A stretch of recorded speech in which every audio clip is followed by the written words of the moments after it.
Success the school के जिम्मेदारान की जानिब से लड़कियों की मेयारी तालीम और दीनी माहौल में तरबियत के लिए टोली चौकी और पुरानी हवेली ब्रांच में लड़कियों के लिए एक्सक्लूसिव स्कूल का क़याम अमल में लाया गया है। तो जल्दी करें, सही वक्त पर दुरुस्त फैसला लें और अपनी शहजादियों की तालीम के लिए सक्सेस द स्कूल का इंतखाब करें।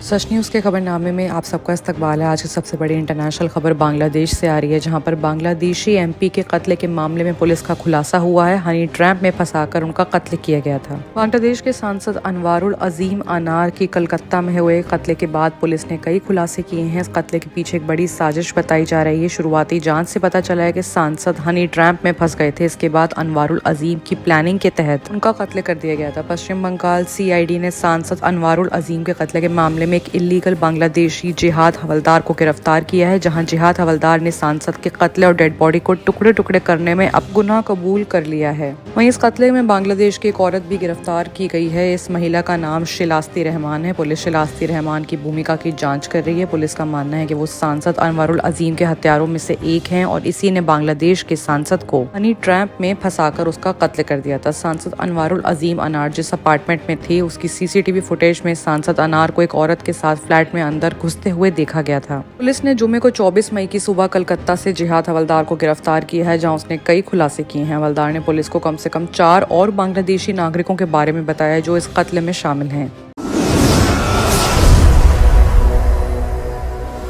बात अगर अब करें इजराइल और हमास की, तो हमास ने तेल अवीव पर दागे हैं रॉकेट। 4 महीने में ये पहला बड़ा हादसा सामने आया है। इजरायली सेना ने कहा है कि दक्षिण गाजा में राफा के क्षेत्र में कम से कम 8 रॉकेट दागे गए हैं। पिछले 7 महीने से इस वॉर में रविवार यानी संडे को मई को हमास ने करीब 4 महीने में पहली बार एक बड़ा हमला किया है, जो कि इजराइल के तेल अवीव शहर पर हुआ है, जहाँ पर रॉकेट दागे गए हैं। वहीं इजराइल सेना ने कहा है कि दक्षिणी गाजा के राफा में 8 रॉकेट दागे गए हैं और उनमें से कई को हवा में ही तबाह कर दिया गया है। दी गार्डियन की रिपोर्ट की बात करने तो हमास की शाखा अल कस्साम ब्रिगेड ने संडे को अपने टेलीग्राम चैनल पर एक बयान में कहा है कि उसने नागरिकों के खिलाफ जायूनी नरनसाहर के जवाब में तेल अवीव पर एक बड़ा मिसाइल हमला किया है। वहीं अल जजीरा की रिपोर्ट की माने तो इस हमले से पहले कस्साम ब्रिगेड ने कहा था कि उसके लड़ाकों में जबलिया कैंप में इजरायली सैनिकों को मारा गया और बंधक भी बना लिया गया। हालांकि इजरायली सेना ने इस दावे को पूरी तरह से खारिज कर दिया था।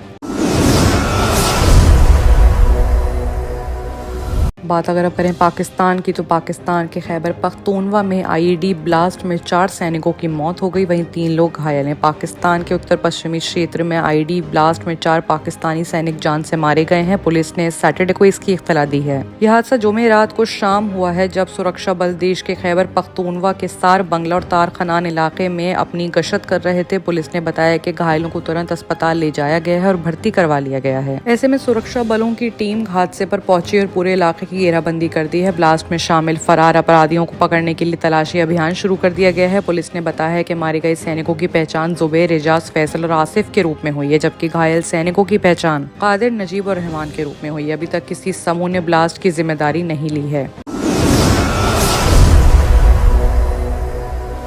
वहीं अगर अब बात करें अफगानिस्तान की, तो अफगानिस्तान में नाव पलटने से बड़ा हादसा हुआ है। पानी में डूबने से 20 लोगों की मौके पर मौत हो गई है। ये मामला अफगानिस्तान के प्रांत नारंग शहर में नाव पलटने में दर्दनाक हादसे का आ रहा है। यहाँ नदी में एक नाव पलट गई, जिसमें 20 लोगों की मौत हो चुकी है। रिपोर्ट के मुताबिक नागरसान प्रांत के खबर विभाग के प्रमुख कुरैशी बदलू ने एक्स पर पोस्ट करके बताया है कि औरतों और बच्चों से भरी एक नाव सुबह 7 बजे मोमन जिले के बसावल शात्र में पलट गई और पलटकर लोग वहाँ डूब गए। वहीं दूसरी रिपोर्ट के मुताबिक 5 डेड बॉडीज बरामद कर ली गई और बाकियों की तलाश जारी है। साथ ही 5 लोगों को डूबने से बचा लिया गया और हादसे में उनके बाद उनको प्राइवेट अस्पतालों में भर्ती करा दिया गया। हादसे की वजह अभी तक पूरी तरह से सामने नहीं आ रही, लेकिन 20 लोगों की एक साथ मौत हो जाने पर यह हादसा अपने आप में काफी बड़ा है। फिलहाल उस जगह को सील कर दिया गया है और वहां पर बाकी सारी बोट्स को रोक दिया गया है। बताया ये भी जा रहा है कि इस मामले में हुकूमत भी काफी ज्यादा उदास है और लोगों के मुआवजे के बारे में बात कर रही है। बाकी की तमाम खबरों के लिए देखते रहिए सच न्यूज। सक्सेस द स्कूल के जिम्मेदार जिम्मेदारान की जानिब से लड़कियों की मेयारी तालीम और दीनी माहौल में तरबियत के लिए टोली चौकी और पुरानी हवेली ब्रांच में बच्चियों की तालीम और तरबियत के लिए एक्सक्लूसिव स्कूल का क़याम अमल में लाया गया है। ऐसे वालिदैन जो अपनी बच्चियों की मेयारी तालीम और तरबियत के लिए किसी मेयारी तालीमी इदारा की तलाश में हैं, तो इस सिलसिले में पुरशिको इमारत और कुशादा क्लासरूम में आपकी बच्चियों की तालीम, तरबियत, हुस्न अखलाक, हिफ्ज़ कुरान करीम और स्पोर्ट्स के अलावा तालिबात की खवातीन अमले के जरिए निगरानी व हिफाजत का